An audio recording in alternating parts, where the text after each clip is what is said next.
The following program is to provide entertainment and information. It is not considered to be any legal or investment advice. Good morning, appraisers. Let's talk some real estate. You're listening to the voice of Appraisal, the #1 appraisal podcast in America that always brings you the latest news and information from the front lines of the real estate market. Anything from market conditions, appraisal regulations, cryptocurrencies, ASA news. Folks, you have a question, we have all of your answers. We are the one-stop source for all of your real estate appraisal information needs. If you want to be in the know, you have definitely tuned in to the right show. 2 shows this week because we got a lot of news and information to go over. Got a lot of stuff to go over, but yes. What I want to say is I'm really glad with the guest because I'm really glad that you got him. Yes, we finally got him, and I'll tell you something. There's a lot of good things going on at the American Society of Appraisers, ASA. That's www.appraisers.org. We're going to have an interview with John Russell. I'll tell you one thing. John Russell does a lot for us. He does a lot for us in Washington, D.C. I was very impressed with seeing Mr. Russell in action in Washington, D.C., and that's why we got him on the show right now. You notice another thing about him that I noticed, he's very hard to get hold of. Well, because he's driving. He's always in transit somewhere. And guess what? During the interview, he's in transit. But let's go ahead. Please enjoy this interview with John Russell from the American Society of Appraisers. And ladies and gentlemen, we have a very special guest on the line with us today. We have John Russell from the American Society of Appraisers, the ASA. Mr. Russell, how are you today, my friend? You know, Bill, every single time we plan to be together to record an episode of your brilliant podcast, yes, I find myself perpetually in transit. And I think back to having been some months ago coming back from a meeting in Richmond, Virginia with our friends in the Virginia Coalition. Yes. And I think you heard some tires squealing in the background and you got a little concerned. I will do my best to not chirp the tires. I had to get rid of trash the entire episode because you had like a Corvette next to you or something with a cherry bomb on it. And every time you would talk, it would be like, and I couldn't hear you. So you're in transit right now. You're doing all the things you need to do in Washington, D.C. Let's talk about some stuff, especially when it comes to you, John Russell, with the ASA and what you do in Washington, D.C. I just came back from D.C. a couple weeks ago. I had a terrific time hanging out with you. And I got to see firsthand the very busy schedule and everything that you do in Washington. It's absolutely unbelievable what you do for the appraisal profession, not just for the real property appraiser, but the personal property appraiser, the business valuation appraiser. You do a lot, John, and it really was impressive to see you in action. Well, thank you, and I appreciate it. And I'm glad that you were able to come out and kind of firsthand see what a couple of days on the ground in Washington is really like. And I think people don't always understand how much of it is time spent. Like I am right now, you're getting from point A to point B. You're in tight time frames on your schedules. If you've got a lot of meetings, right, it's a lot of sitting down, good conversations. It's very hard. I often joke, my son will tell people that I talk to people for a living, and it's not far from the truth, to be perfectly honest. That's a lot of what it is. It's a lot of communicating, whether it's emails or phone calls or the actual final sit-down in person. Yeah. So I think it's good that you got to experience that firsthand and see a little bit of what it's like inside the Beltway. It really is. It's amazing.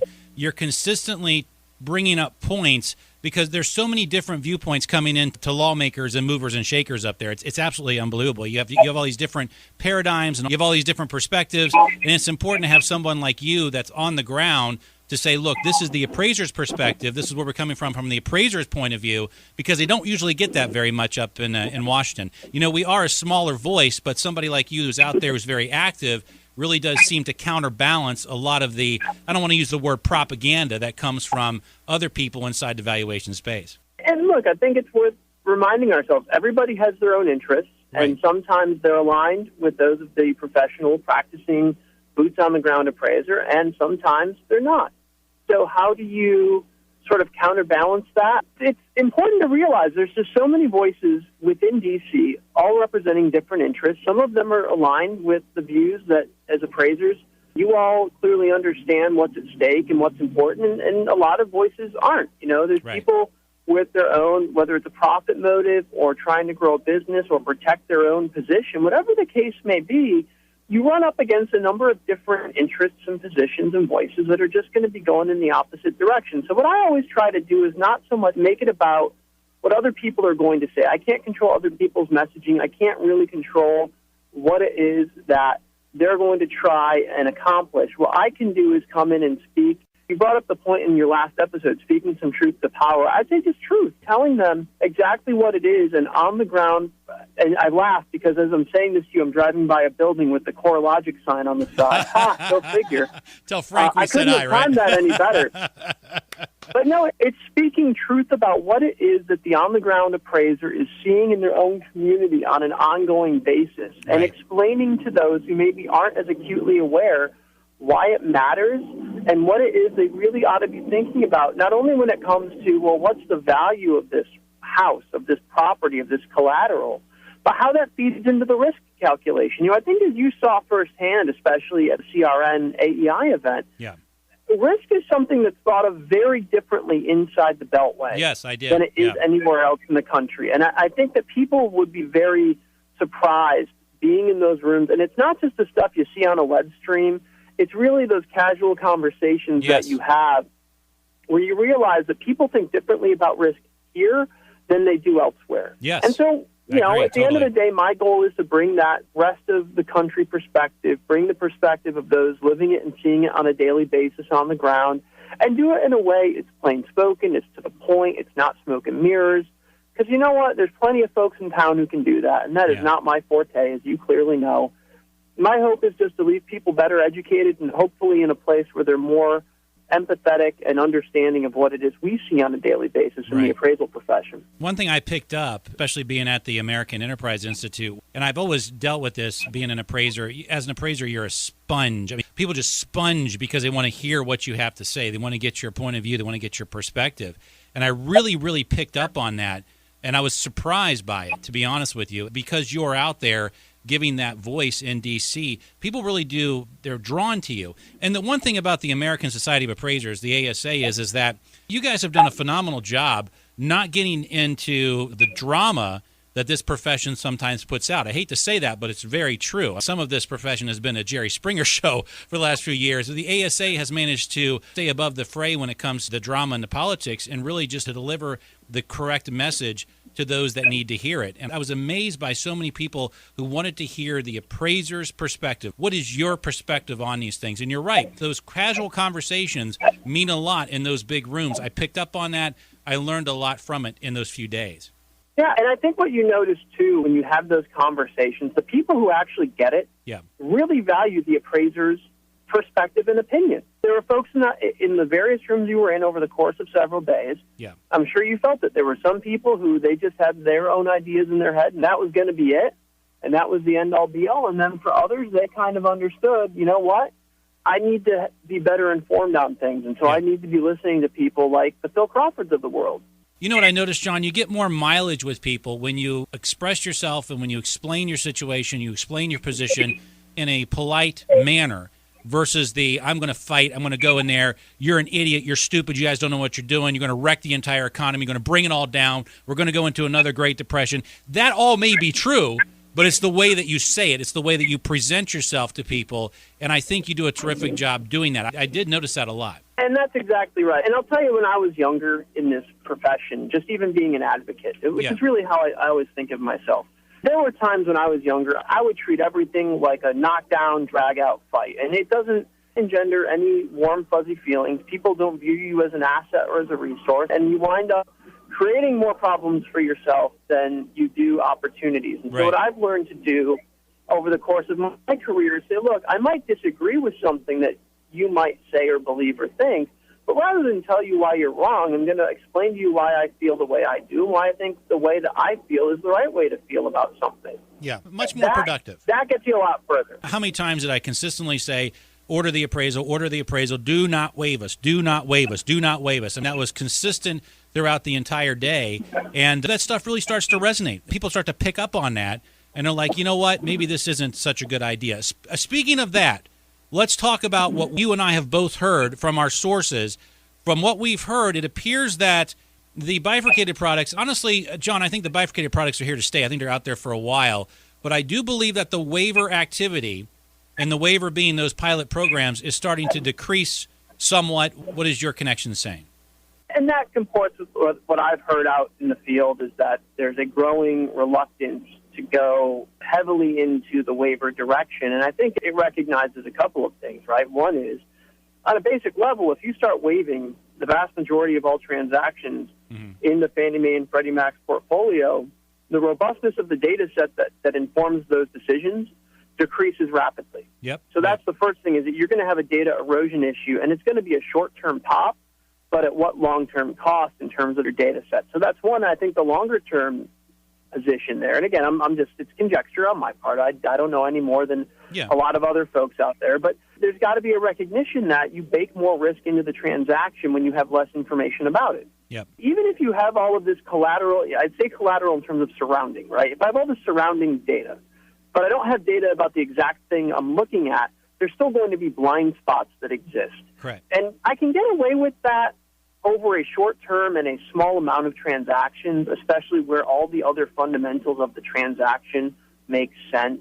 Where it falls apart is if I start casting a wide net with these things and I start using them left, right, and center, I suddenly have created way more blind spots for myself than I'm otherwise comfortable with. Again, even if the fundamentals look good. Right. And, oh, by the way, once you grow that percentage, the fundamentals are not going to look as good on the next 10% or the next 10% Correct. as they are the stuff that you initially set out to target with waiver programs. So Correct. my guess is there's those kinds of conversations playing out, that kind of a recognition. And look, the current administration, if you set aside whatever feelings you may have about anything they're doing, they have set out a very clear vision for where they see Fannie Mae and Freddie Mac, and they see them having a smaller footprint, and they see them more constrained in what their role was supposed to be in the housing market. And part of that is they're going to reduce the risk footprint of the GSEs, and this would be part and parcel with that kind of a conversation. So I'm not surprised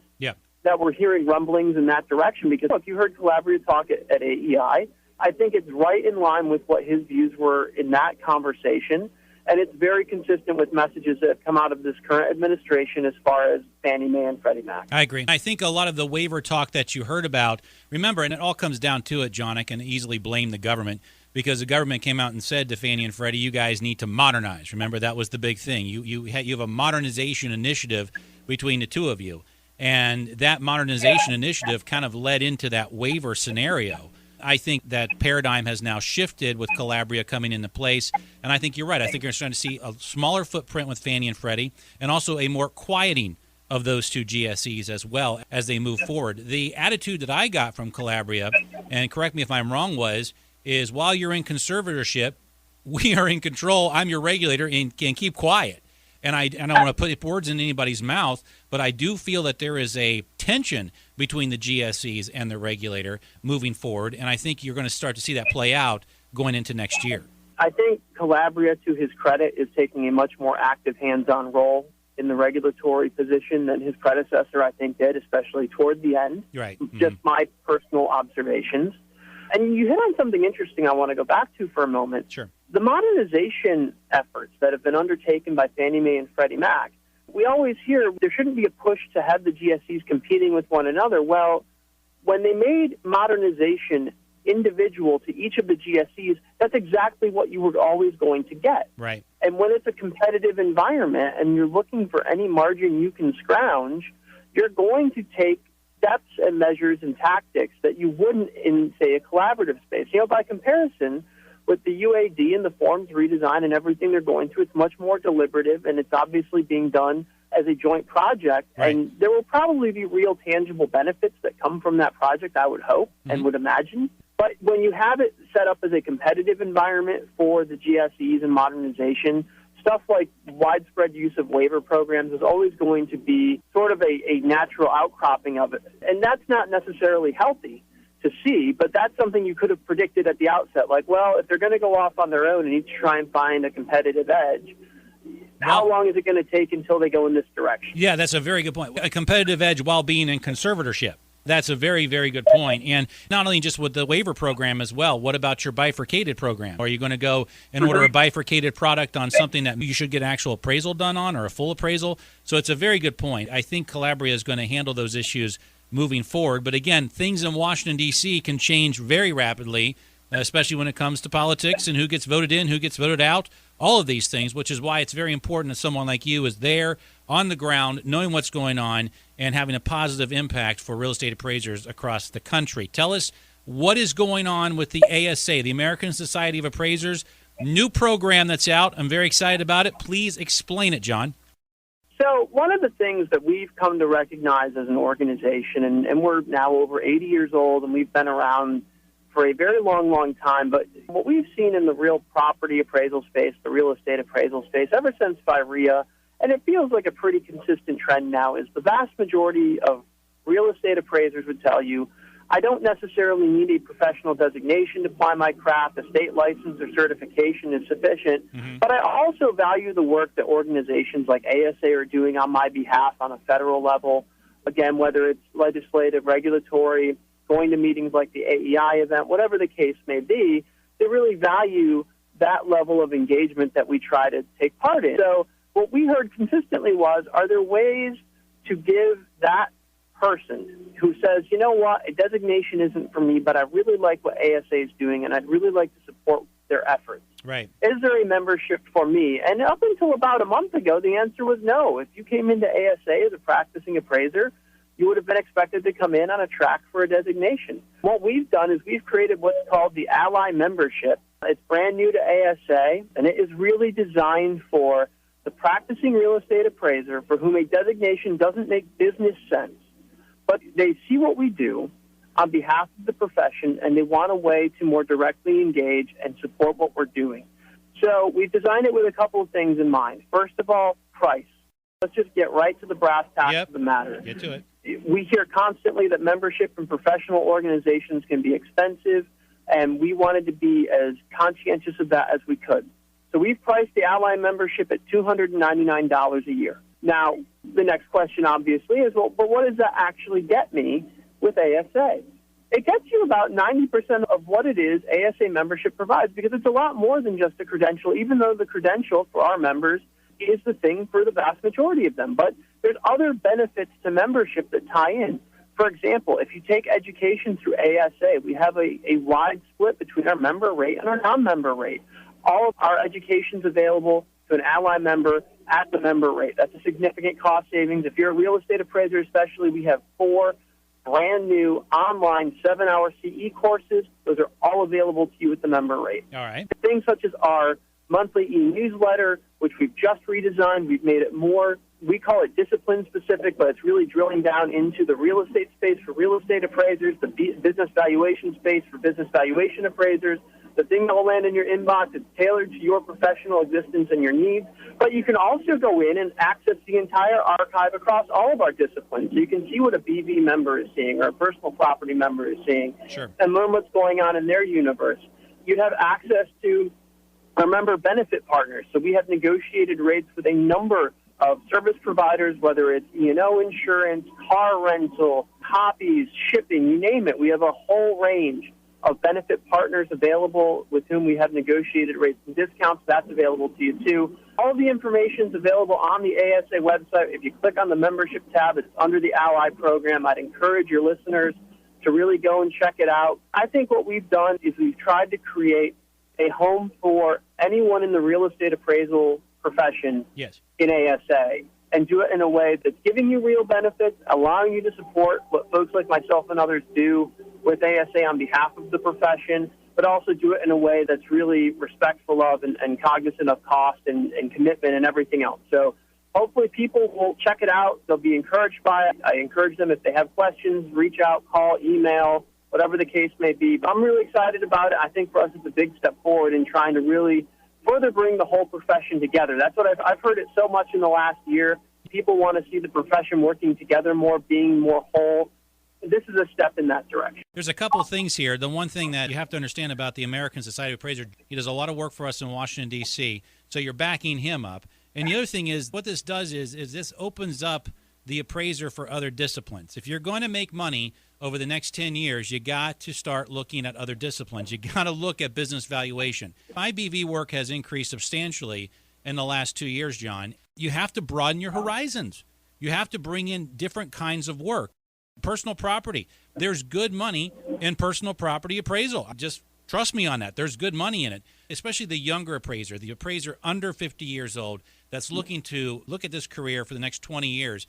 You got to broaden your horizons. You got to diversify your workload, and you really do that as an Ally member. Yeah, absolutely. And you make a great point, and I think people view the current environment in one of two ways. It's either an existential threat with everything that's going on in the residential lending, origination, and refinance space, and they're scared to death, and I understand that feeling. Yeah. Or they view it as an opportunity for further growth of their business. Yeah. And I think those who see this as a growth opportunity, who see what's going on in the world as a chance to really spread their wings and do a lot more, I always tell people it's different terms for the same idea. If you understand how to perform an appraisal, the process by which you develop and report an opinion, you're 9/10 of the way there. Right. And then in each discipline, there's the specifics that you have to learn and understand, and we've got the education to get you there. But if you view everything that's taking place as an opportunity to grow professionally and personally, and you seize it, the world can really be your oyster. And I always think back, I drive a lot, I'm on the road a lot, I listen to a lot of satellite radio, I'm sure a lot of other folks out there do too. I always hear this ad from Income Store, and they always talk about it in this particular ad, 100% of your primary revenue streams go away. It's the same idea in appraisal. If you view what's going on in the residential lending area as something you worry about going away or significantly reducing, time is now to start looking at ways to take what you already know as an appraiser, as someone who understands developing and reporting an opinion of value, and doing more with it than just going out and doing residential or commercial lending work. Okay, this is the time to start saying, how do I become the best version of myself professionally, and in doing so, protect myself from the whims of folks in Washington, for example. Yep. Because as you've seen firsthand now, Phil, the winds can change very quickly here in D.C. Yeah, and it can be very positive or negative. And again, it's also about image. It all has to do with image. A lot of appraisers don't really put themselves out there in a web presence. They don't put themselves out there as an image of an appraiser.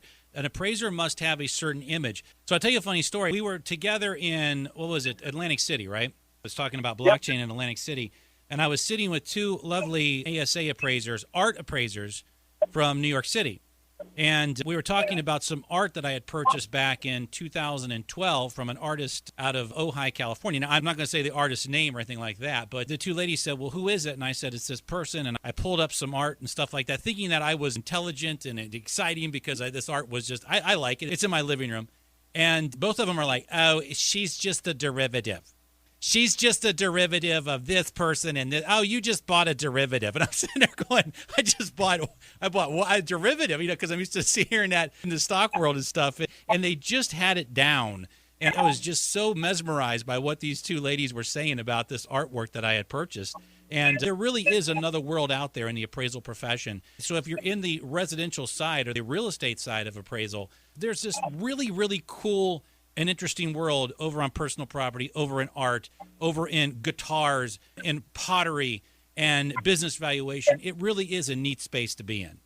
I'll tell you, the number of people who've told me they took what was an interest or a hobby and turned it into a second career in appraisal, it's not a short list by any stretch of the imagination, but just because you see it as an interest and you think, oh, nobody else has this interest, I'll bet you other people do, and if you learn enough about it and you're able to speak intelligently about it, and to reach conclusions about what the things that you have an interest in might be worth, there might be opportunity there for you. You brought something up, and I'm going to be shamelessly self-promotional here for a moment. You talk about appraisers and not holding themselves out and having a presence and understanding how to really promote themselves. So one of the things that we realized at ASA was we're great talking nuts and bolts and technical jargon and the kind of the method and techniques of appraisal, but we never delve into the deeper layer of the human side of the appraisal profession. So what I was asked to do was to start a podcast. So we're talking about a podcast on a podcast. We're going down the rabbit hole, but I was asked to actually start a podcast for ASA that looks at, the tagline is exactly that, the human side of the appraisal profession. So we just launched this past week. It's called ASA Stories of Value. Okay. You can access it through the ASA website. I sit down with some really smart, bright, intelligent, funny individuals over the course of the first 8 episodes. We've already got them recorded. We'll be rolling them out over the next few months. And what we try to do is to look at appraisal not as the practice of appraisal, but what happens when you're in the room across from somebody who's relying on your expertise, or you're in the room across from somebody who has a different expertise, but you're really, really well honed in what you know. Or I think one of the ones that's coming up, it'll be a couple episodes from now, the evaluation of the rights of the image and likeness of Muhammad Ali.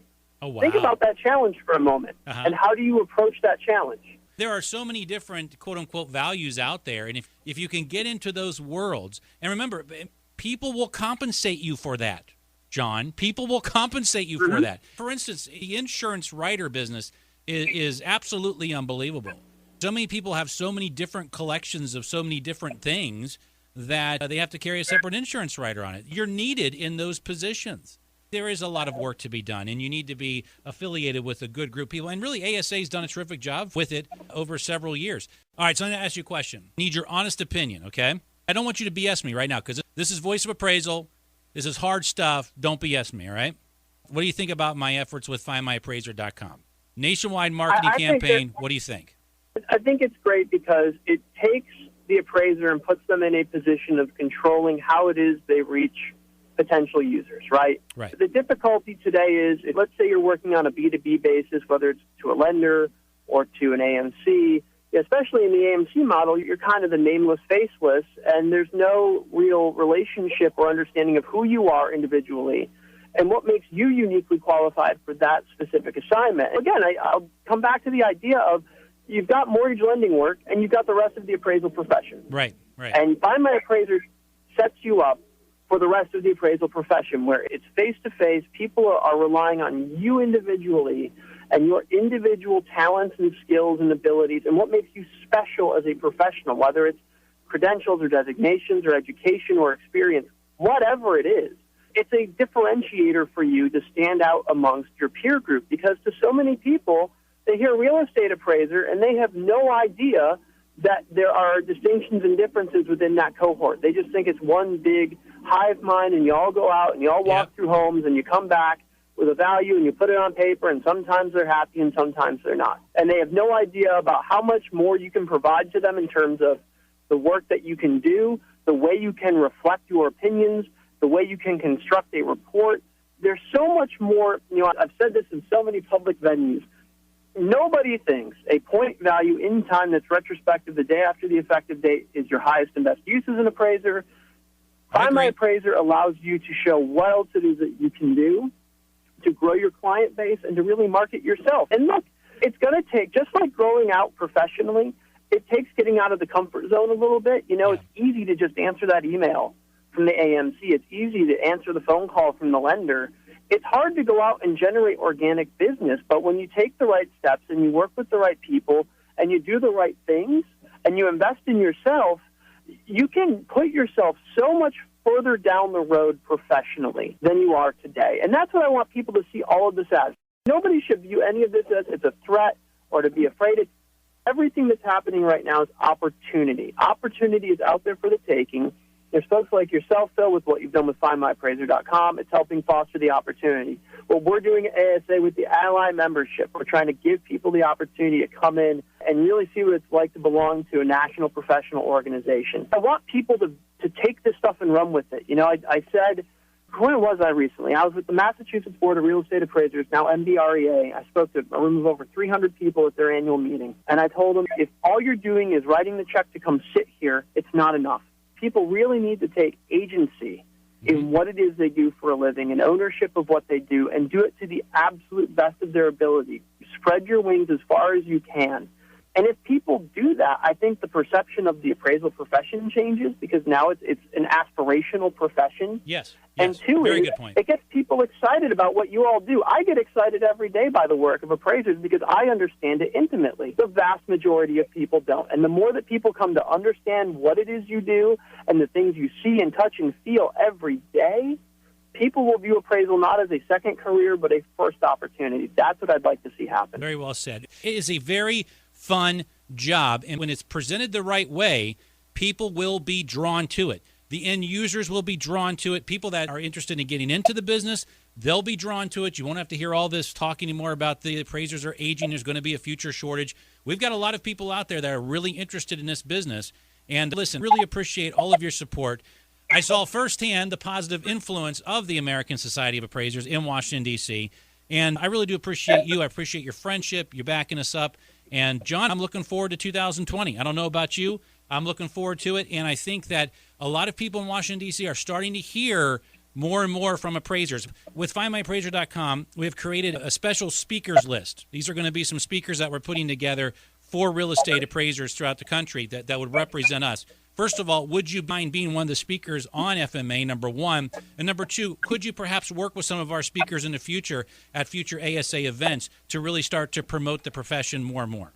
Absolutely. Anything we can do to really promote and grow the appraisal profession, I think, is fantastic. And to our listeners, too, especially out there looking to get their base introduced. I know you do the same thing, but I'm happy to just go and talk with appraisers and talk about what's going on. And I'm a relatively cheap date because you can get me there and get me back. That's all I ask for. So, I just want to get people excited, get in the room, get them pumped up.